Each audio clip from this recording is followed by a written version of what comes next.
come to order.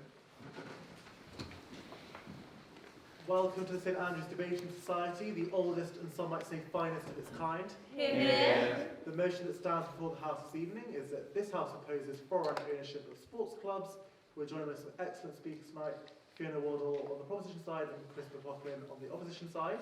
Before we begin this debate, I invite the training officer to read last week's minutes in the style of Scottish treasure Andy Murray. It was a really tough match. I really worked too hard. Point. Look, normally the debates are enough to put people to sleep, not the thing before them. Counterpoint. I think that actually Andy Murray represents how a lot of us are feeling at this point in the semester, and I empathise quite a lot with the reading of it. There seems to be some disagreement in the House. We'll have to take a vote by oral acclamation.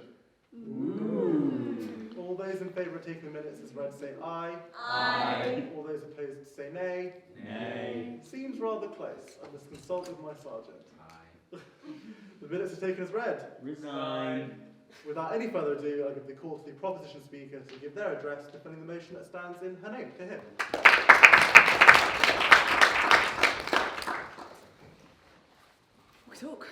Hello everyone. This is my first time engaging kind of with a debating society and doing anything like this, so you'll forgive me if I'm a little bit nervous. I actually even wrote proposition me, opposition Chris on my notepad, so we're getting there. I'm just here to chat today a little bit about why sports clubs ownership should remain at the country of the origin of the sports club. I'd like to start a bit about just giving a bit of a story about my journey up until today. You may or may not be able to tell by the whole opposition proposition debacle, but no one expected me to be at St Andrews, okay? Like, no one. It was a big surprise when I got in here. So when I came up for the Office Holders Day, I was kind of wandering around, and I was a little bit unsure. I wasn't totally convinced. I was just a bit anxious. Then I walked into the sports centre, and I was like, bam, okay, this is my place to be. I belong here, I have my people here, they share my ideas, they share my culture, they share my identity. I can feel at home here, I can do this. And that's what I did. I spent 4 years at the sports centre. I think my grades can speak to that. It was just, my world was sport at uni. I spent 4 years as a player, I spent 3 years on committee, I spent 3 years on our student sport team, driving volunteering and sports participation. I spent 2 years as a volunteer, 2 years in exec, I did it all. I learned everything there was to learn about being a student in sport at St Andrews. And then, and only then, did I feel comfortable to lead it. So I then stepped up, I ran for AU Pres, and then I'm here today. So for those of you that don't know what AU Pres is, it's a little bit like an owner of a club. Okay, so you can see what I did there, I'm getting there. What it is basically I manage budget and financial investments, so I manage where our money goes, what's a priority. I lead in the strategic direction of the AU, where it's heading and what's important to our members. I'm making operational decisions. I'm talking about our marketing, our publicity, our facility, our resources, our staff, everything down to the type of protein shake that's sold in the cafe that's opening on Monday. Shameless plug, get excited, it's happening. It's a hard job. I work long hours. I get paid very little, and I get blamed a lot. However, I love my job. I work the hours, I love working the hours. I don't do it for the pay, and the blame only means that I hear about the issues I've yet to solve. I put in my everything because that's what Saint Sports gave to me, and I've been a saint, I've been one of it. I came up through the process. I've been in the club so long and I've loved it so much, I would work day and night to ensure its success. And that is exactly what a club owner should be, nothing less. So I could stand here and talk logistics. Chris is an expert in his field, he's going to know much more about it than I do. I could talk about the strategic interests and how foreign ownership is often driven by political influence or exploiting clubs for personal, commercial, corporate gain. We've got the case of AS Roma, a historic little Italian football club. It was bought out by an American businessman in 2011. There was then, the ownership was fraught with clashes with local authorities, clashes over stadiums with the community, prioritising commercial interests over the club's sporting success and the fan enjoyment. I could talk about finances. You've got malpractice, you've got exploitation, you've got misuse, you've got loss of control.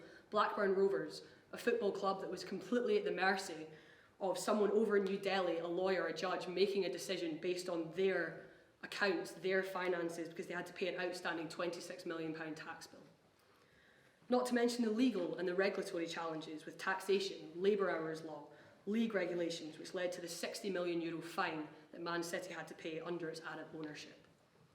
It's not just logistics, it's morals. Newcastle United, that's going well. They recently were bought out by Saudi Arabian investors with the promise of massive monetary investment. Is that something that outweighs the human rights abuse associated with the Saudi regime? Are we willing to sacrifice our values and our integrity at the altar of foreign investment? I could go on, and I would, but I think, is this what really matters in sport? There's that big list. We could talk about the money, we could talk about the numbers. Is it about the input, the output on a spreadsheet? I think it all comes back to that one thing I talked about at the beginning, our identity, what it means to be a part of a club. Being part of something bigger than yourself, having friends everywhere you go, speaking a global language, being part of history. Identity is what matters in sports clubs, and where that comes from matters just the same. The identity of a club is rooted in its community. It's driven by fans. It's driven by that old-timer with a season ticket that has taken every one of his family members to every game that he can, crying with the losses and probably crying with the wins as well. How will that club and that member survive when its foreign owners put the price of tickets up 25%? The identity of a club is driven by its image, its marketing, its publicity, being proud to show your team colours. What's the marketing campaign for the millions we're funneling into dodgy and frankly immoral business deals? The identity of a club is its history, its Friday night rivalries, its heritage, the thousands that have come before you and sat in the exact same place, wearing the same clothes with a sense of belonging, culture, community, and a shared identity. You lose every ounce of that when a club is focused not on its roots and where it came from. So when it comes down to it, we can take all those logistics, we can take them on the chin, we can manage them, we can manage the creative accounting, we can manage the wrong paths, high prices, rule breaks, but we cannot take the thief of our identity, our culture, our values, or our family. So while I'm wrapping up, I mentioned that the debates put people to sleep. I'm going to go through a couple of concluding points, but if you're not engaged with me right now, just think about your club, your community, your group, your society. During your time at university, maybe it got you to university. Think about who led those, who created those meaningful experiences for you, who allows it to thrive, to grow, to learn and succeed. Was it some rando with the biggest bank account looking for an anecdote at their next cocktail party? Or was it the people that built the group up around you, stuck out the hard times and celebrated the good with you? Was it the people that offered a shoulder, stuck up for you, worked their way up, learning as they went, never wavering in their care and their time for the club? Who would you have leading you? So to summarise, foreign ownership poses a grave threat to the cultural fabric of our sports clubs. These clubs are not just about our wins and losses. They're about the shared history, traditions and values that bind communities together. This loss of culture cannot be overstated. It strikes right at the heart of what makes our sports clubs so integral to the identity of our communities. There's the accountability issues. When owners are detached from the local community, they are less likely to feel beholden to the fans that bleed the club's colours and have built them up from the ground. Instead, they prioritise financial gains over the stability and success of the club. This is not the way sports clubs should be run, and it does not honour the loyalty of the fans who have invested in their beloved teams. Thirdly, you've got the foreign ownership opens the doors to exploitation and manipulation, whether it's political agendas, personal vendettas or corporate interests. It's not what sport's about, and foreign owners may use their club as a pawn in their own game, undermining the trust placed in the institution by the fans. But most importantly, foreign ownership represents a loss of identity, a surrendering of history. Our sports clubs are not commodities to be bought and sold at will. They are the lifeblood of our communities, the embodiment of local pride, the guardians of cherished traditions, and the heart of our identity. Allowing foreign ownership to infiltrate the sanctity of these institutions threatens to erode the very essence of what makes them them. It makes them so special, and by proxy it makes us so special to be a part of that. Sports clubs are what gives so many people a place to belong, a family, an identity. You tell me what's more important, a quick and frankly bloody buck, or what makes us us? Thank you.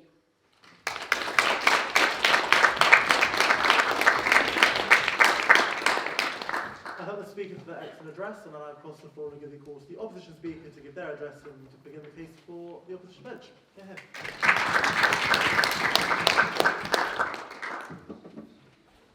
Thank you, Fiona, first of all, and that did not sound like the speech of someone who has never done that before. It was very good, and it doesn't mean that I'm not going to try and defeat you. No. I'm also going to start with a little bit of background about my relationship with sport. It's been one of the longest relationships actually in my life. My relationship with sport as a child. I grew up playing sport, I grew up watching sport, and for the past 25 years I've been lucky enough to make a living reporting on sport in the flesh. I've watched Usain Bolt win gold medals, I've watched Tiger Woods dominate the world of golf and lift the claret jug. I've watched Scotland defeat England at Twickenham. That probably won't go down very well with some in here, but I have. I have been there at the heart of sport, at Hampden Park, on the pitch when teams have won cups and leagues. I have been there at Wimbledon when Andy Murray had his greatest success. I've watched him in Rio winning Olympic gold. The big point to me talking about that in my history and my relationship with sport is that I get it. I've covered Olympic Games, Champions League, boxing matches at Madison Square Garden. I've seen the very best of sport, but I've also reported on the demise of football clubs and rugby clubs. I've reported on those who wish to invest in sport for the very best reasons, and for those who have more sinister reasons. Through my time in sport, I've comforted those who believe they've been left brain damaged by the game that they love. I've comforted people who believe that people have taken advantage of sport in order to take advantage of them. The impact that sport has on people across the board is unique and it's universal. I get how important sport is, as I said, to communities. I've seen grown men and grown women in tears watching their teams and their heroes do well. I've watched the tears flow when they don't do well. I've reported on the impact of sport in communities. I chatted with an 85-year-old woman in the East End of Glasgow who was so proud that the Commonwealth Games gave her the opportunity to get involved in a community hub, and told me that she was learning to read for the first time. So, to what we're discussing tonight, foreign ownership of sport. For the purposes of tonight's debate, much like Fiona, I'm going to focus in particular on football. It's a hot topic, so much so that it's been discussed in Westminster, in Holyrood, and here in the prestigious halls of St Andrews University. It's a topic that I've watched politicians get excited about. It's a topic that I've watched politicians flap over, to be perfectly honest, because it's a topic that people really care about. The concerns, and some of which Fiona has pointed out, are obvious and understandable. Investments for the wrong reasons have led to awful outcomes. Sports washing is real. We know that it's happening. Money laundering, I'm told, is real and is potentially happening in sport in this country. There are also, obviously, as Fiona pointed out, simple ego purchases without the understanding of what clubs mean to communities, faceless hedge funds who see nothing but the bottom line. There are obvious examples of these in England and in Scotland right now. I'm not going to pretend that's not the case. But does that actually mean that we need to take such drastic action? Do we really have to throw the baby out with the bathwater here? Absolutely not. We do not. Should we deprive clubs and communities of good investment because we can't stand up to those who should not be allowed to buy? Not because that country they are from, or not because of the country they are from, but because of their motives. No, we absolutely should not. Now, currently 15 of the 20 Premier League clubs in England have majority shareholders who reside outside of the UK. 8 of those in particular are from the US alone. Now, clubs in Scotland like Celtic, Aberdeen, Dundee United, Dundee and Hibs, all currently benefiting from majority overseas investment. Now, that number I know will rise. It's continuing to rise monthly. It's going to rise existentially over the next few years. Now, I don't think that that means that the genie is not out of the lamp, because the genie is out of the lamp. And it's not, to be perfectly honest, going to go back in. Has overseas investment been to the detriment of clubs or the communities it serves? We have to ask ourselves that question, because, as Fiona pointed out, that could be at the very heart of this discussion. New stadiums, new training facilities, new talent, new visions, and ultimately new jobs have followed investment from overseas. Now, have those foreign investors really ripped the heart out of these communities? Have they ripped the heart out of these football clubs? Yes, you'll find people who will want to go back to the days where their football club is owned by their local businessman. But football and sport isn't local anymore. Sport, football in particular, is global. And unless we turn off the internet, eradicate all social media, pull the satellites out of orbit, and ban affordable travel, that isn't going to change. Simple facts. Now, what about competition? Sport is all about competition. Denying foreign investment here wouldn't turn off the desire for that investment from those with the cash. We can't buy a football team in Scotland, okay, we'll look at Belgium or Portugal. The EPL is a no-go, let's pump millions into Serie A or the Bundesliga. How do you think clubs in the UK, and let's take the UK as an example here in sport, and football as an example, how do you think those clubs would fare in European competition if we turned off the taps of European investment, of overseas investment? Let me tell you, not well at all. The millions wouldn't go away, they would just go elsewhere. And clubs here in the UK would simply be left behind. Also, by banning foreign ownership of sport, what message does that send out in general? That all prospective foreign investors are, at best, clueless about social impact of sport in the UK, or at worst, evil magnates who want to cynically tear out the heart of sport in exchange for cash, as Fiona has suggested. For every questionable overseas investor, I'll show you 2 here in the UK. I've seen it, I've interviewed them, I know the story of these people. Bad investment is not only about foreign investment. Bad intentions don't respect borders, home or away. Now, there is a caveat to my opposition to this motion this evening. Sport must be protected at all costs, but not just from foreign buyers with ill intentions. Those who want to buy into our society through sport must do so knowing they will be subject to regulation. English football will soon have an independent regulator. There are those here in Scotland pushing for the same in Scottish football. Regulation should, and I mean should, if done properly, comfort those who think that sport is simply being sold to the highest bidder. One of the reasons the current government passed the Football Regulator Bill last year was to safeguard clubs, everything that Fiona has talked about in her speech, to make sure the essence of clubs are being protected, the badge, the stadium, everything that makes a sport club what it is, identity. Now, we all want to protect sport, but the very essence of sport is participation and competition. Who are we in a global world to say who can participate or who can compete? Today, no foreign investment, but what about tomorrow? No foreign athletes? Football has tried it in the past and it didn't work well.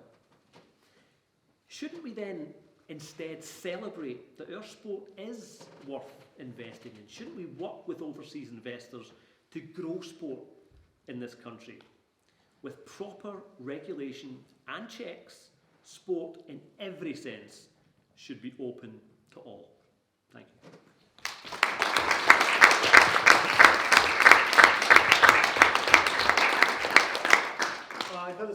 excellent address, and thank you to both speakers for what has been a fantastic debate so far. It's now time to open the debate up to the floor. So, to catch a chair's eye, please raise your hand. Speech will be up to 3 minutes in length, and I'll bang my gavel once your time has expired. This week, the best floor speech will receive a prize. We are now going to do cute mini trophies from now on. And Alex and I will decide who has the best floor speech. So, who wants to kick off? Yes, well, thank you. I thought it was funny. Yeah. All right. Kick off.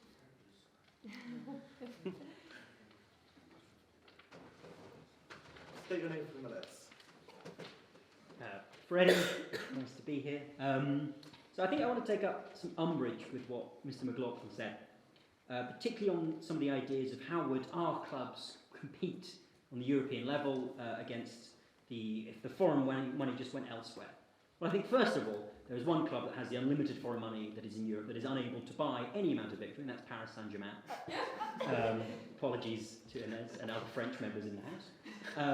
But they have unlimited money from a state backer, and they are not able to compete. And other clubs that are incredibly successful in Europe, I think it's strange that the Bundesliga is mentioned, a national league that emphasises domestic ownership and almost, in effect, bans it in almost most cases, with some minor exceptions, with its 50+1 rule, which are able to compete at the highest level and are able to be some of the most successful clubs in European history, as are, frankly, I think, I can't remember the precise ownership structures of Real Madrid or Barcelona, but they are also both domestically owned as far as I am aware. So I think the idea that we would be unable to compete at that level simply because we wouldn't have tremendous amounts of foreign money, I think falls apart when you look at some of the clubs. And I think secondly, the idea that simply we just need better regulation. I think first of all it's, and I mean no offence, slightly wishy-washy to stand behind, well, we'll just get rid of the bad kind of foreign ownership and then we'll all be fine. I think first of all, the idea that you can simply regulate away all our problems. We've seen in football that they're very creative lawyers and very creative businessmen who are able to get around a great deal of the regulation. Look at what Man City are doing currently. I'm not a bitter Man United fan at all. And secondly, I think the idea that simply we would regulate, I'm uncertain how you regulate away sports washing. I'm uncertain how we regulate away Saudi Arabia playing national league their national team games in Newcastle and making people in Newcastle love a regime that is executing journalists. I'm not sure where the regulation comes in there. I think there is an element to which you have to go, we accept that trade-off, we accept the fact that we are not going to be the best in Europe because we have moral standards that I think we wouldn't be able to regulate against. Thank you.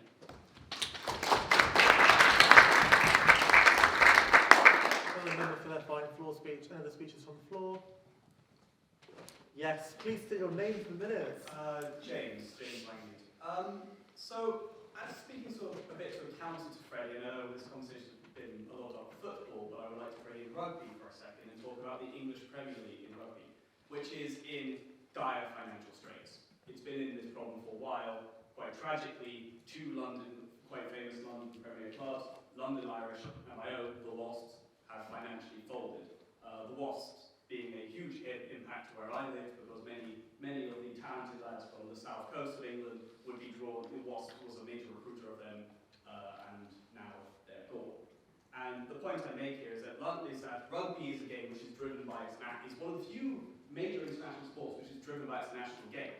There are strict rules about who players can play for and still be included in the national teams. There are strict rules about things like ownership. But where has that left the English Premier League?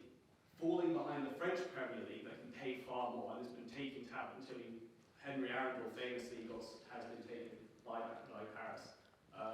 We have lost, we're losing players to Japan, and it's had a noticeable effect. And I think if the trade-off here is Wasps or no Wasps, I would rather a system which allows for investment to be brought into the game, that allows for players to play overseas and still be allowed back. And it might seem like a side point, but I think it goes into this idea of how heavily we regulate the game. Rugby in England is at risk of being regulated to death, of refusing to change in this globalised world and relegating itself to irrelevance.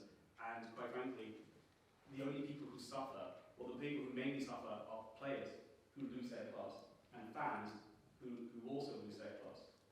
And yes, I would not like to see my new adopted team, the Saracens, go the same way to the Wasps. Please, I can't have this happen.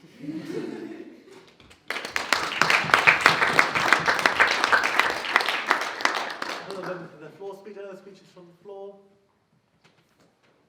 Yes, please state your name for the minutes. Hi, I'm Ines. So I'm the French person people were referencing, and I'm not like a huge sports fan, but what I do know is that France is really good at rugby, which makes me feel great, that we won at football in 2018, which is also really great, and that Paris Saint-Germain has some really wacky players, and I think that's great, and it's huge publicity for people like me who do not care about League One. And it's just really fun to be able to say, like, yeah, we have a player that costs like $100 million, right? But ahead of that, it's just the fact that because we have that financing coming from Qatar, which we're not going to talk about, but oh well, having no morals pays off. We do have a really funny like story behind our thing. We have great financial means, and we have really great jerseys with like blue and purple. And most people, at least in France, do not let the fact that Qatar gives us their blood money, spill over the fact that we have a great team. And sorry, our team is doing great recently, okay? No shade, we're the best in France, so. But it doesn't matter that much that it's, led by someone from out of our country, because the spirit is made by the fans. It's made by people who love it and who support it, but it's also made for people who just appreciate the fact that we have a team. It's really good. So I really don't think the fact that it's being financially controlled by another country tarnishes the spirit of who we are as Parisians. Thank you.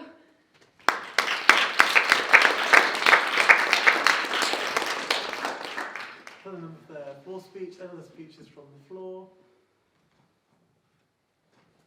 Yes, state your name for the minutes. Oh, sorry, I'm Jenny. God, I'm going to sound like my dad now. I don't hate the French, but but I would like to think that Britain has kind of the majority of people in Britain anyway, not the people that you hear about or read on Twitter, have a certain amount of moral integrity, no matter how much they support the thing that they love and want it to succeed. I would like to believe that the majority of us have kind of the moral integrity to be able to understand that success at the cost of maybe compromising our political stage or compromising other people's human rights isn't necessarily the most viable thing. However, I understand that we're not in a particularly brilliant financial position at the moment, and that we may have to compromise on certain things in order to guarantee the kind of future stability of the economy. For example, post-Brexit, we've seen that a lot of investment, we've kind of created this very this image that the country has a very unstable economy. Liz Truss, woo! So we need kind of more foreign investment, and we need to encourage that. And if football or sports in general, like rugby, are one of the major ways in which we can kind of guarantee the future investment of sport, then I think that's a good thing. However, as we've heard, it's not necessarily the case that money that is generated stays in the UK, in as much as with the profits soar, the profits aren't necessarily coming back in the way that we would like in terms of taxation and whatnot. It's clear that the system's being corrupted, and that we're not actually getting the kind of growth investment back into the country as a result of that we should. So I guess I'm kind of wondering on what both speakers kind of think about that, and which is the payoff worth making, because it seems like foreign investment is kind of inevitable and will happen either way. It also feels like even if the prices that they care about in their communities. So yeah, I guess what's the better trade-off? Is it this moral compromise, or is it the financial compromise and potentially not getting the taxes that we want? I guess where do we draw the line, and how can we compromise in a way that kind of doesn't affect the integrity of the UK or the integrity of the game? Thank you. The floor speech, end of the speeches from the floor. Yes, please state your name for the minutes. Hi, I'm Ariel. I'm a Friedlander. I admittedly don't know a hell lot about sport, but following admittedly, I think I could speak on my own country, which is New Zealand.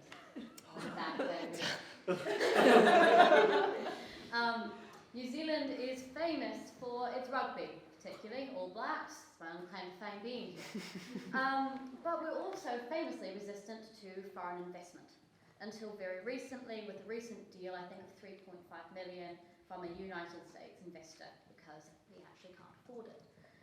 But rugby is quite interesting in New Zealand because it's essential to our culture. It's a way for a lot of our young people, particularly those from lower socioeconomic areas, to get into higher paying jobs.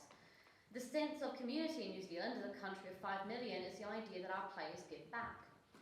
So when it comes to foreign investment, I don't necessarily believe that it takes away from the New Zealand identity, but we're also well aware that it is so ingrained in our culture that we need to try and keep it local. And the difference is when we see, even within our local Pacifica games of, Tongan and Samoan communities playing off, when other people get involved, it can become messier. So what I'm really saying is I don't think foreign investment is something that we should be opposed. People do need the cash injection. We as a country have a very small economy that is struggling to support its own sports. I mean, the amount of money the America's Cup, which is a very heavily foreignly invested sport, has cost New Zealand government, astronomical and frankly ridiculous for a sport that a lot of New Zealanders don't even follow. But when it comes to things that actually affect the community, my question to both speakers is, what's happening to the national investment? Yes, there's bad apples in both cases. A bad investor will be a bad investor. But why are the locals not going into their own communities and investing it in? Why is there this lack of British money going to British sports? Why is there a lack of Australian money going to Australian sports? Or now in New Zealand, why are New Zealanders no longer wanting to pay for the sports culture it's so passionate about? Thank you.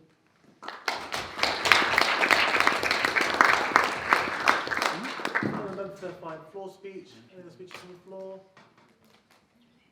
Yes, please state your name for minutes. In the dashingly burgundy coat. Jack.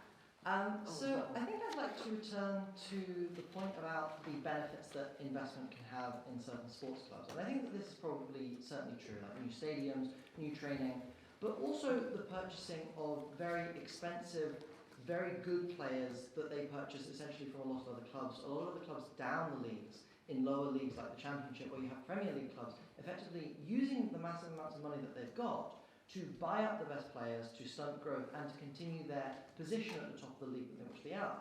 Because I think that probably it's true that clubs and therefore communities benefit quite a lot when they get this foreign investment.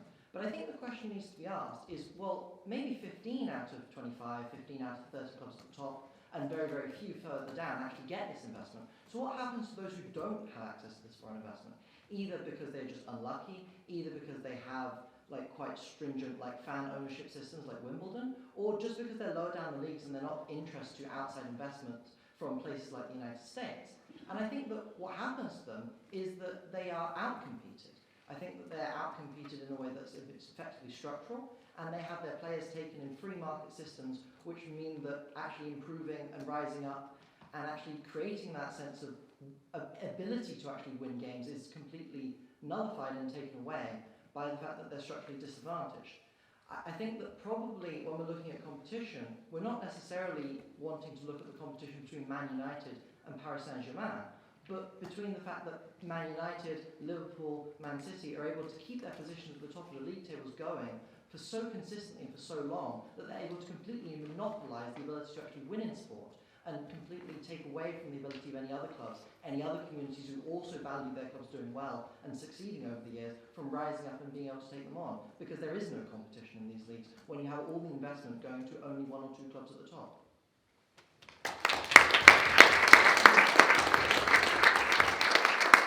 Well, remember the floor speech. Any other speeches from the floor? Yes, state your name for the minutes. My name's Hugo.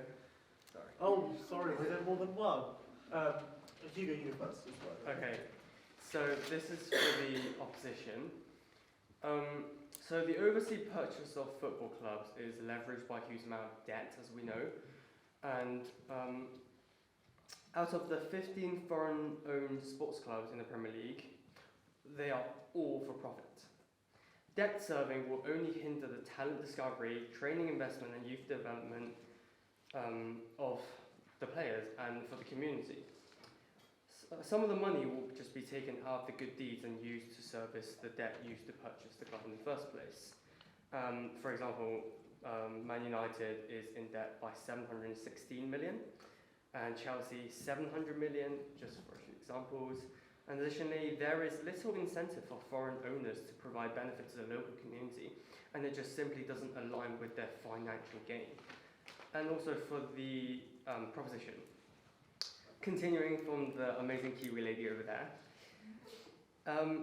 So sport such as rugby in New Zealand has obviously its own identity and its own spirit, and that's what really drives the young people in New Zealand, and that's completely understandable. So, but relating to our debate about football today, I just think that obviously sport is spirit and athleticism. It's identity, and it started with identity, and that's how sports all started. However, I think the commercialization of sports and competition, even with local ownership, it has already gotten to the point where when players compete for fame, glory, and especially money, I think that sport right now, despite foreign ownership or local ownership, have both lost at least some of their original spirit to start off with. Rather than the local businessman owning the club and supporting your own city, the clubs are essentially playing for money, for position, and for fame. Thank you. The floor speech. So, yes, over there. Please give your name for minutes. Haley. So I'm American, so I'm going to talk about baseball. So, unlike France, we know our owners, we know who they are, we know where they come from. We have a very good connection with most of our owners on our teams. They come to our games. We know their families. It's very important to our culture who owns our teams. So I think that foreign ownership should be opposed because it does build a culture. The owners do build a culture. They have a very big impact in our just community, at least in baseball as far as I understand it. The Orioles owner came to, I think, like half the games last year. It was a really big deal. You'll see him in the box. They'll wave. They're on the camera. He brings his wife. He brings his kids. And it just makes you feel like you're really a part of something special. And in baseball, it's a really big deal that money can't buy you the World Series. It's not going to buy you the win. You can't throw money at a player and expect them to win the game. It is a team sport, and you have to play as a team. My friend is an Orioles fan, and she has stuck by that team since the day she was born. Her mother is an Orioles fan. And so the team is now one of the best. It won its division, and it went to the postseason. But it was a long road to get there. And they didn't throw money at the team. They didn't throw money at the problem. They worked it. They worked through it. And I think that's what is so important. I think that's what sports teaches us. It teaches us how to work through something and not just buy it or sell it or get rid of it. We don't just cast it off. We have to work through things. And I think that's what sports teaches us. And it's not to sell out and, just because it's not working, you have to work at it and get there. And so I think that's why we should keep it local.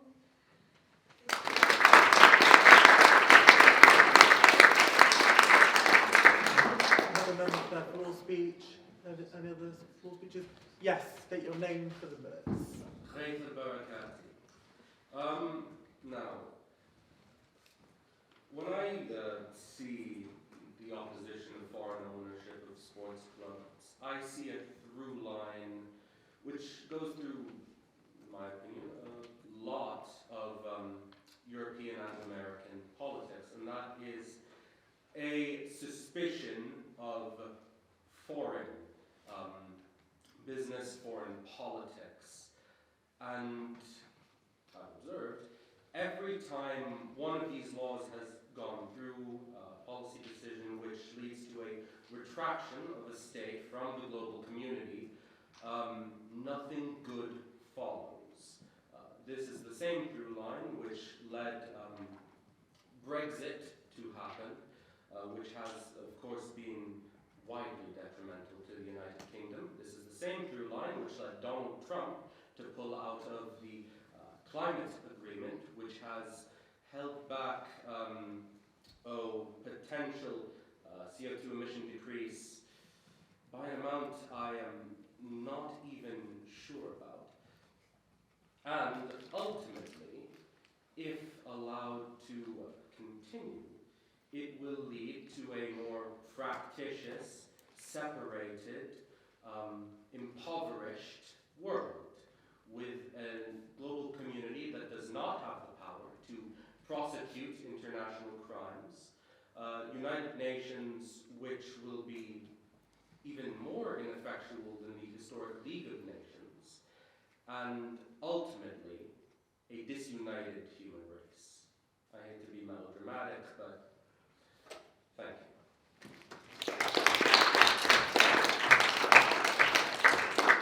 I remember the floor speech. Any other speeches on the floor? Last chance. Oh, yes. State your name for the minutes. Neva, I guess we're going for a full board sweep tonight. Hi. So I like to speak on, I'm not really a big person who's into sports, but I do know that the local team where I'm from Milwaukee. Our basketball team is the Milwaukee Bucks. It's big players, Giannis, you might know who that is if you don't know what the team is. But for a very, very long time, when I was growing up, it was owned by one of our former senators, Herb Cole. And when he died last year, it was bought by a Greek businessman, and that is not necessarily to say that the Greek businessman is worse at running the basketball team. In fact, he's quite good at it. We get a lot of money, we get a lot of ad time. But when Herb Cole owned the Bucks went into schools. They donated money. They helped at soup kitchens in Milwaukee, which is historically a very impoverished city, a very divided city. And the Bucks are a team of incredibly diverse people from different walks of life and different racial backgrounds in a city that has historically been incredibly segregated. And when the team was bought out, what happened was they stopped doing these things. They stopped going out into the city. They stopped getting involved in local things, and they renovated the stadium, sure, and they got lowered ticket prices, which was a good thing, but they stopped doing things for the local community. They stopped being involved. And I think that one of the main benefits to local ownership, and the thing that I've seen the most, specifically with the Bucks, but with other sports teams, is that when the owners care about the local community, whether that owner is foreign or not, you have a better chance of getting sports to do the thing that it's good at, which is uniting people. I don't know. That's all I have to say.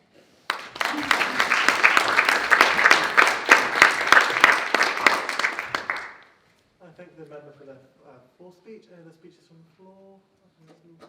Going once. Okay. It's now time to bring the debate back to the dispatch box. It was great to see such diverse use of examples, internationalism is in Andrew's ears. So each bench has a total of 10 minutes to give their reply, and we're going to go in reverse order. So we start with the opposition bench speaker first to give their reply. Hey,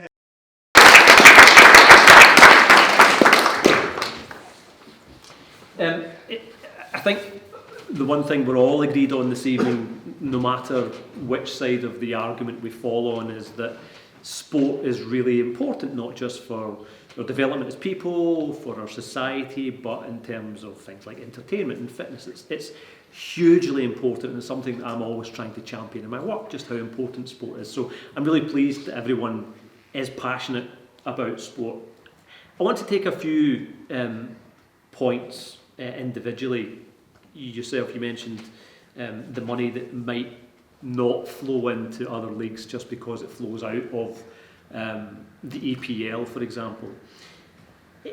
Turn off the tap in the EPL and it would be a very interesting experiment. It wouldn't work. It would go back the way. Now, it may eventually kick on 20, 30 years' time. As I say, it would be a very interesting experiment. But we're too far down the road. There's so much money involved in football in particular to turn the tap off. It would be catastrophic, I think, for football for that to happen. The Bundesliga you mentioned is a good example, but it is heavily subsidised by the German government. I would doubt very much, given how much I know of politics' relationship with football in this country, whether or not they would be, in fact I know they wouldn't be willing to subsidise football in particular to the same extent here. But I think one of the biggest points, or one of the key points to opposing this motion for me tonight was made very eloquently by this gentleman here, and that is this automatic suspicion. Really? Are we really in a place in 2024, given everything that the gentleman pointed out that has happened globally, where we're willing to build barriers, to build borders, to be suspicious, and to automatically assume that people who are foreign to us have bad intentions for our cultures, for our sport, for our society? Really? That's really what we're saying, because that's what would happen if we decide to put up those barriers to sport. The message that we're sending out, as I said earlier on, is that we don't trust you. We don't trust you with our sport, with our culture, with our identity. I spoke to, just 2 weeks ago, an 87-year-old American billionaire called Bill Foley, who owns Bournemouth FC. He's investing in Hibs Football Club in Edinburgh. And I could categorically say, hand on heart, that my 25 years working in sport, that I have never seen someone so excited to be investing in Scottish football. Genuinely excited, not because he wants the money, not because he wants prestige. He's genuinely excited about being part of Scottish football, about being part of Edinburgh culture, and helping that football club to grow. Do we really want to turn off the tap to that? Do we always have to assume that foreign investment is blood money or bottom line driven always? I know plenty of examples that would scream in the face of that. But if we want to turn off the tap, we're turning off everything. We talk about PSG, we talk about Manchester City, about Newcastle as bad examples, and it's obvious why people who put forward this motion, who would support this motion, would use those clubs as examples, because they are undeniably examples where foreign investment is questionable at the very least. But what about clubs like, as I mentioned, Bournemouth, about clubs like Celtic? Ask Celtic fans if the money from Irish businessman Dermot Desmond has not helped their club, or saved by a man from Canada and Fergus McCann. Ask Celtic fans if they would like the tap turned off on foreign investment, or if that has been negative for their football club, because it very much hasn't. I would be very doubtful if anyone would say it has. Foreign investment in football and in sport is inevitable. We don't always have to like it, but it's inevitable. And that doesn't mean to say that we should just assume that it's always going to be that way and we should never question it. But it is inevitable. So, as I said earlier on, we need to regulate. Invest, yes, allow foreign investment, but be wary and regulate. Now, the point was made by Ariel about what's happening in New Zealand, and culture clearly very important to New Zealand and very important to rugby in New Zealand. And it can't just be a free-for-all. We can't just throw the doors open to anyone to invest and dilute the culture. That's why we have to work with people from overseas to find out what they want to do, to find out, to regulate, to understand that they are going to use the money to help grow communities, to help foster better relations in sport across the communities. But also, the other point about foreign investors, and it was something that was brought to me actually by Bill Foley and a few other foreign investors who I know, and it's not just about money, it's about sharing things like best practice across sport. Training, diet, tactics. If we shut off foreign investment, we're shutting off the possibility of opening ourselves up to things like best practice in other countries. How do we learn if we can only look inward with regards to sport? In terms of the debt point, it is an interesting point that clubs, especially in the EPL, are heavily in debt, yes. But compare that to 30 years ago, it's all relative, because clubs in English football and Scottish football in particular were heavily in debt. Not with the same amount of zeros at the end, but in debt. It's relative. It's business. Yes, it's culture. Yes, it's identity. But we have to understand that sport is also business in this global world.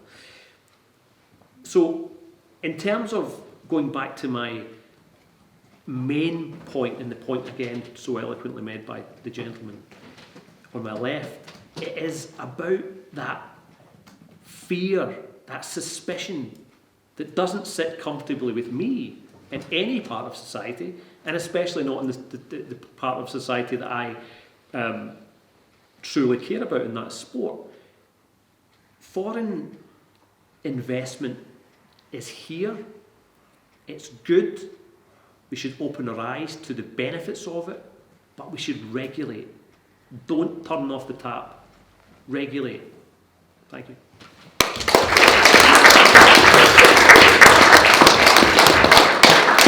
I thank the opposition speaker for that excellent reply, and I now across the floor and give the call to the opposition bench to give their reply and final speech of the debate. Hear, hear. Hello again. Yeah, I'd just like to echo what Chris has said. Like, first and foremost, wow, like, come on, sport, it's pretty cool. It's really, really fantastic to see and hear from so many varied opinions and experiences with sport, particularly the ones that stood up and said, you know, I don't know much about sport, I'm not too involved in it, and then spoke so passionately about their local team and what they've gotten from it. That is what sport is all about. There is a place for everyone in sport. So to address a couple of points and to stress a couple of points, I think the point of global relationships is extremely important. And I think that's an extremely valid point, that this could pose us putting up barriers. It could look like that. However, historically, has the best global relationships come from money, come from ownership, or has it come from two sets of fans flying together to Belgium to have a pint in a local pub after the game and converse and congregate over their shared passion? Is that actually where those global relationships start? Is it two world leaders sitting in a box at a World Cup, celebrating each other, celebrating what their countries have just achieved on a pitch? Is that actually where those global relationships start? I personally think any relationship I've had, as you so rightly said, in a very international community in St Andrews, has not started from my hierarchy, has not started from someone being better than me, someone having something to hold over me. Instead, it started from a shared interest, a shared passion, a shared love, and a shared care. So while I think that global relation piece is extremely important, I think there's a better way to go about it. You then also bring it back locally, and we talk about that investment and how we're dying out in some countries, especially Scotland. I've been in Scottish sport my entire life. I've worked for Sport Scotland, I've worked for unis, I've played, I've done everything. If we keep relying and saying, oh, it's fine, that investment's coming, where's the pressure on our government to fund what we love?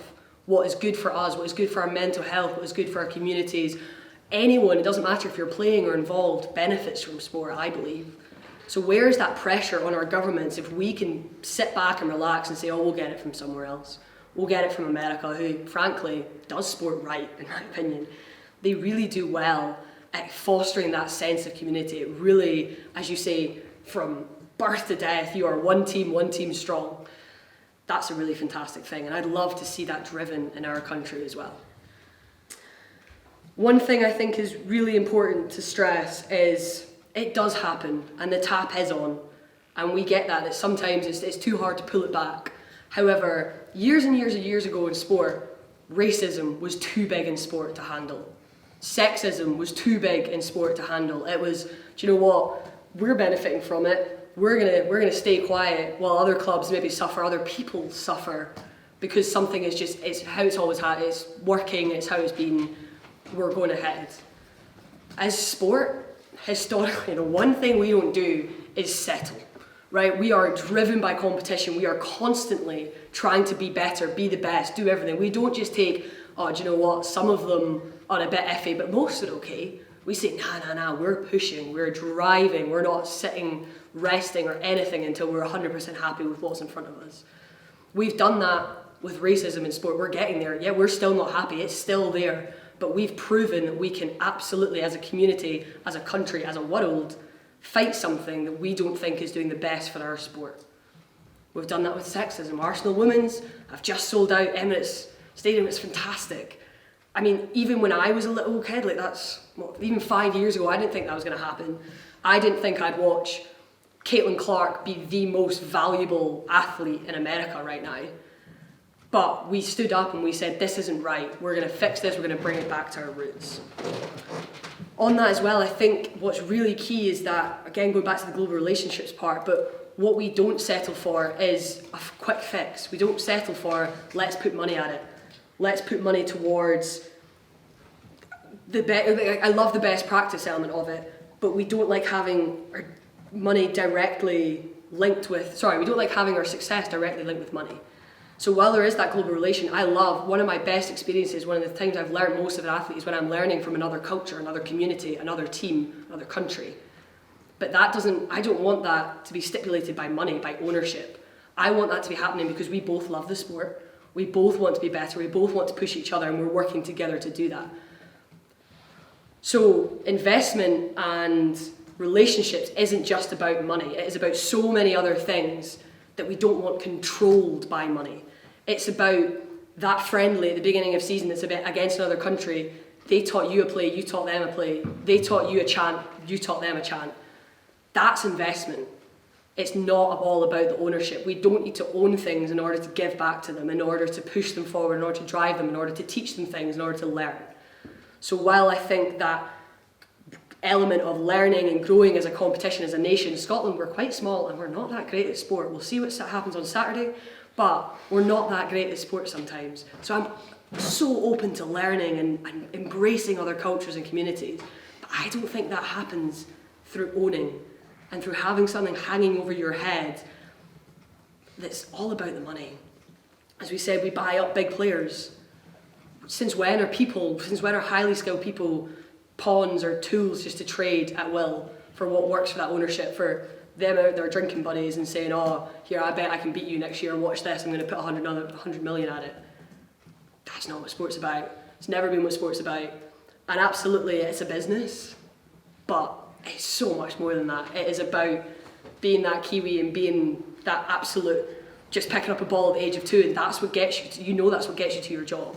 It's about being that American that comes together and says, hey, there's 2 of us here right now, we don't actually know much about sport, but you love your team, I love my team, I really love the Bucks, Giannis, love him. But that's what it's about. It's not about a business, it's not about money, it's not about ownership, it is about the people.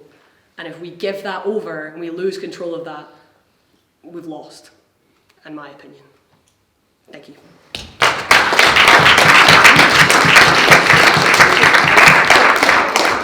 Thank the speaker for that excellent reply, and thank you to all members of the House who have contributed to this fine debate.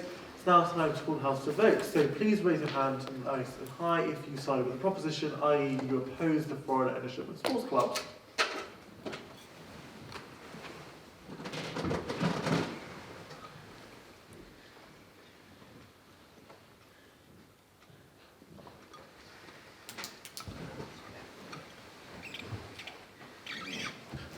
And raise your hand if you side with the opposition, i.e. that you do not oppose do not oppose foreign ownership.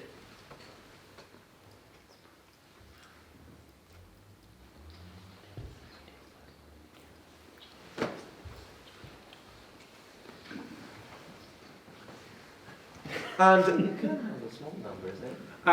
And any abstentions? Liberals. Okay, before we announce the results of the debate and the best floor prize, we'll do board announcements, starting with Jenny. Yeah. Hi everyone, thank you so much for coming. I'd like to start by just thanking both of our speakers for joining us this evening of what's been a brilliant debate. It's so lovely to have you both. And especially well done to Fiona, because I know that you were nervous and you did a really brilliant job. It's great that you're all here, especially we know that it's deadline week. I hope that your submissions have gone well or are going well or will be done eventually. But thank you so much for coming this evening. It's wonderful to see you. Please come back and join us after reading week. So we don't have a debate next week because we're all going on lovely sunshine holidays. No, we're not. We wish. But in week 7, we're doing a really exciting collaboration with the United Nations Association in St Andrews and also with one of the VIP projects that the university is currently running. And the title of that debate is going to be that this house opposes the usage of social media in promoting peace. So we have some really interesting speakers coming who sit on different international boards who are going to be talking to us about what kind of impact social media has on their procedures and in promoting peace in general. It's a very topical, very interesting debate, so I do all encourage you to come along to that. And then in week 8, we've got This House Believes That Democracy Has Failed in the US, which is also going to be very exciting. And I know that we've got a lot of international students from the US we're really well positioned to speak on that debate. Thank you all for delivering such great floor speeches as well. We've got our adorable little floor speech trophies, there it is, and a hairband, that we've decided to do. So if you'd like to be in possession of one of these, I would encourage you all to come along, encourage your friends to come along and give floor speeches as well. It's really exciting to hear them. Yeah, so thank you all for coming. Thank you to our speakers again. I look forward to seeing you all after reading week. Neva, do you want to do competitive? Yeah, sure. Hi, I'm Neva. I'm the competition secretary. Because William's not here, so he's not here to give the announcement, but I will give the announcement. If you are interested in learning how to debate, like either of our speakers here tonight, we run training sessions every Wednesday at 2 at the top floor of the union. It's good fun. You don't have to debate right away if you just want to come watch. And we love observers. We love people who want to come judge. We'll give you a presentation, so we'll teach you how to do it from scratch. You need no experience.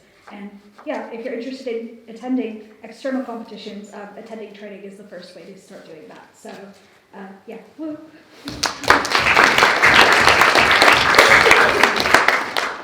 Yes, and then finally, Freddie. Me again. So just the one announcement from me tonight. The usual announcement, which is, of course, we will be going after the debate, as we do every week, to Sandy's Bar at the Union for our post-debate social. It's a great opportunity to have a drink, to have a discussion, have a nice relaxed Thursday night and listen to the jazz coming out of the main bar. As always, our wonderful speakers are invited to join us. It would be great to have you and have an opportunity for a more informal discussion. We have a designated sober person tonight, who is the lovely Flynn. Make yourself known, Flynn. There we go. I think everyone should have seen him. He's quite tall, so it'll be fine. But it's the Union, very safe place, a lot of safeguarding too, will be fine. If you don't know where the Union is, it's the middle of the semester too. Come on, people. But if you don't, just follow one of us or me. We'll all be going there. Other than that, hopefully I'll see you all there, and have a good reading week, everyone.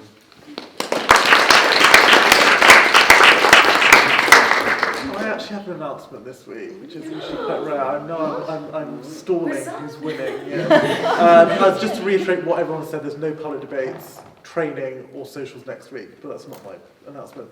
We have our AGM on the 21st of March, which is in less than a month now, at 7:30, and all the board positions you can see on the order paper are up for election, except treasurer, media officer, and freshers rep, but that's because we go by interview.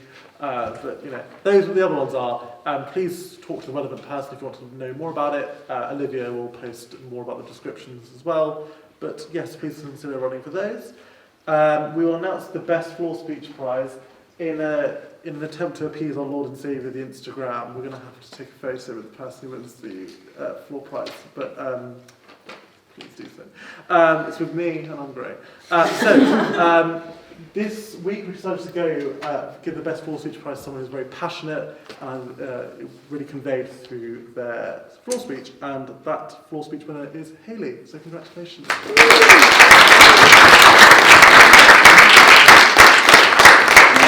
Now to announce the results of the debate. The proposition votes are 11 and the opposition votes are 18 and 3 abstentions, so congratulations to the opposition. The motion falls.